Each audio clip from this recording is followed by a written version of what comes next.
কারো উপর আমি তাওয়াক্কুল করতে চাই না। এরকম লোকদের কাছে ফাঁসির রশি সকালবেলার চা পানের মতো। আলহামদুলিল্লাহ, সেই রকমই এক মর্দে মুজাহিদের কথা জেলের একজন সিনিয়র কর্মকর্তা আমাকে বলেছিলেন যে এই জীবনে অনেক মানুষের ফাঁসি দেখলাম, ফাঁসির রায় শুনালাম, কিন্তু আমি কিছু দরবেশের চেহারা দেখেছি। তাদেরকে যখন বিচারিক আদালতের কথা বলেছি, তারা শান্ত সৌম্য উজ্জ্বল একটা চেহারায় বলেছেন আলহামদুলিল্লাহ। তারা মন খারাপ করেননি, কপালে কোনো ভাঁজ তুলেননি, চোখের কোনা দিয়ে পানি ছাড়েননি, তারা অস্বাভাবিক কোনো আচরণ করেননি। আমরা তখন ভাবতাম একজন মানুষকে ফাঁসির রায় শোনানোর পরে তিনি আলহামদুলিল্লাহ বলতে পারেন।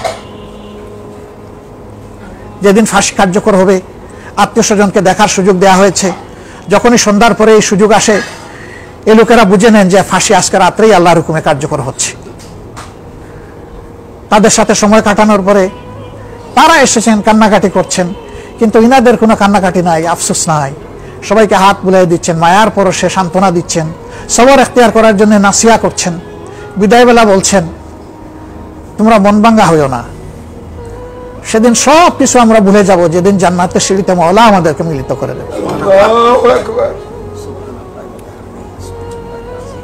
যখন 8 জন, সামনে 2, ডানে বায়ে 2 2 4 আর পিছনে 2, এই মিলে 8 জন যখন নিয়ে যাওয়ার জন্য প্রস্তুত হয়, তখন আল্লাহর এক মর্দে মুজাহিদ বলতেছেন যে আমি কি নিজে যেতে পারবো না? বলে হ্যাঁ পারবেন, কিন্তু জেল কোড মানে না এটা। জেল কোড বলে যে 8 জন আপনাকে ধরে নিয়ে যাবে। তিনি বললেন আমার উপর অনেক জুলুম হয়েছে, আমি মনক্ষুণ্ণ নই, কারণ আমি জানি আমার আল্লাহ আমাকে জানিয়ে দিয়েছেন ওমা নাকামু মিনহুম ইল্লা আইয়ুমিনু বিল্লাহিল আজিজিল হাকিম। আমি তো প্রস্তুত। আমাকে যদি তোমরা ধরে নাও ভাই, তাহলে মনে হবে আমি যেন রাজি ছিলাম না, আমাকে জোর করে নিয়ে যাচ্ছ। আমি রাজি কেন? আমি তো আগ্রহী, আমি তো খুশি, আমি তো আনন্দিত এই কিছুক্ষণের মধ্যেই আমি মওলার সাথে মোলাকাত করতে যাচ্ছি। তাদের মন গলল, নিজেদের মধ্যে একটু তারা পরামর্শ করলেন, তারপরে বললেন ঠিক আছে আপনাকে এই সুযোগ দেওয়া যাবে।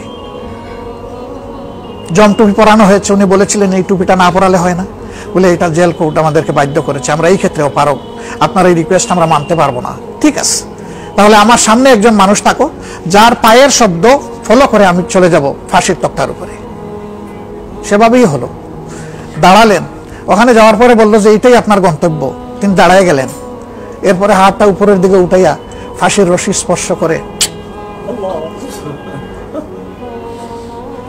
এরপরে তিনি কলিমা পড়লেন আশহাদু আল্লা ইলাহা ইল্লাল্লাহু ওয়াহদাহু লা শারীকা লাহ ওয়া আশহাদু আন্না মুহাম্মাদান আবদুহু ওয়া রাসূলুহু।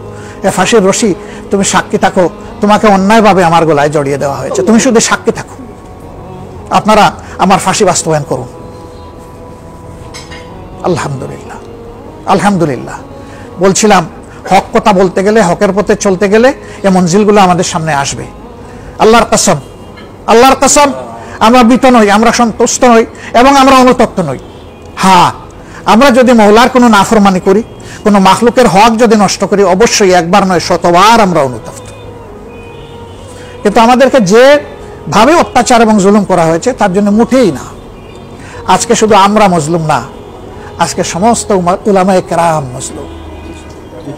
আজকের এই সম্মেলনটা হইল মজলুমের সম্মেলন। আমার কাছে 1 লক্ষ মানুষের একটা সম্মেলনের চাইতে আজকের এই মজলুমদের এই মজলিসটা আমার কাছে অনেক দামি, অনেক ওজনদার। আমি আল্লাহ তাআলার কাছে দোয়া করি আল্লাহ যেন তার ওজন দান করে। আমার সম্মানিত বন্ধুগণ, আজকে নিশ্চয়ই আপনারা এখানে বক্তৃতা শুনতে আসেন। আমার আগ্রহ ছিল যে আমি মজলুমদের মুখগুলা মন ভরে দেখব। আমি বিশ্বাস করি যারা জেলে গিয়েছেন তারাও মুসলিম, যারা বাইরে আছেন তারাও মুসলিম। আজকে শান্তিতে থাকতে দেওয়া হয় না। হাজার জাতের ছাপ, ধমক, লোভ, যাকে যেটা দিয়ে কাজ করা যায় সব অস্ত্র প্রয়োগ করা হচ্ছে। আজকে সমাজটা একেবারে শেষ প্রান্তে চলে গেল। উলামায়ে কেরাম আজকে জুমার খুতবায় মিম্বরে বসে কি বলবেন তাও ডিক্টেট করা হয়, তাদের বক্তব্য রেকর্ড করা হয়। তারপরে অপছন্দ হলে তাকে সাবধান করে দেওয়া হয়। আজকে মেহরাব মিম্বরটা পর্যন্ত অরক্ষিত, সেই জায়গায় মন খুলে মন ঝেড়ে মনের কথা আবেগ দিয়ে মুসলমানে কেরামকে বলার সুযোগ সেটাও সংকুচিত। হ্যাঁ, এই সব কিছুই বলে দিচ্ছে রাত যত গভীর, ভোরের সূর্যের আগমন তত নিকটবর্তী ইনশাআল্লাহ। আমি শুধু আপনাদের কাছে দোয়া চাই একটা বিষয়ে। আমাদের মাঝে বিভিন্ন ব্যাপারে আদৌ মুবিন যে জিদ ধরেছিল আমাদের ক্ষতিগ্রস্ত করে ছাড়বে, সে বিভিন্ন ব্যাপারে ছোটখাটো জিনিস আমাদের অন্তরে ঢুকাই দেয়। আমি আপনাদের কাছে দোয়া চাই আল্লাহ যেন এই ছোট্ট মানুষটার অন্তরকে সেই রকম সংকীর্ণতার কলুষতা থেকে মুক্ত করে দেন। আর আপনাদের জন্য দোয়া করি, আপনারা এক একজন এক এক জায়গায় রাহবার, আল্লাহ যেন আপনাদের দিলকে ওয়াসিয়া করে দেন। এই দিল দিয়ে গোটা মুসলিম উম্মাকে যেন ধারণ করার তৌফিক আল্লাহ তাআলা দান করেন।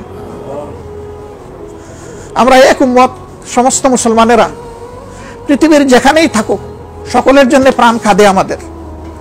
আজকে দেখেন আফগানিস্তানে কি তাদের অপরাধ, তারা শুধু শরিয়া আইন কায়েম করবে বাবা, এই জন্যে তাদের ন্যায্য পাওনা পর্যন্ত আটকে দেওয়া হয়েছে। তাদেরকে কোনো স্বীকৃতি দিতে দিচ্ছে না দুনিয়ার কোনো দেশকে।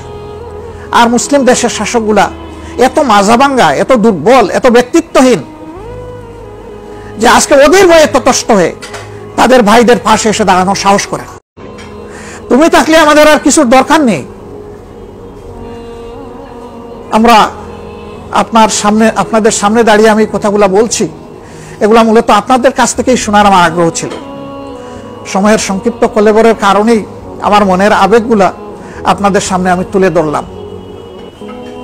আসুন আসুন আমরা নিজের জায়গা থেকে সবাই সর্বোচ্চটা করি, শুধু আল্লাহকে ভয় করে, শুধু আল্লাহর প্রেমে।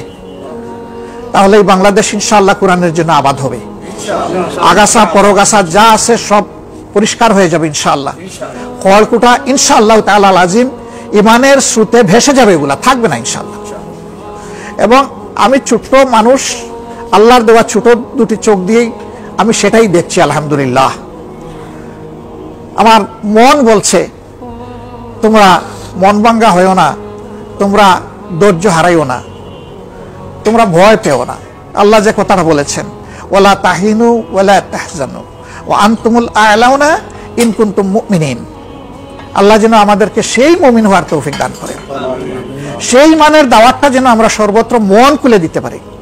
আল্লাহর কাছে সেই তৌফিক কামনা করে আজকের এই মাখতাসার ইন্তেজামে আপনারা তাকলিফ করে এখানে এসেছেন।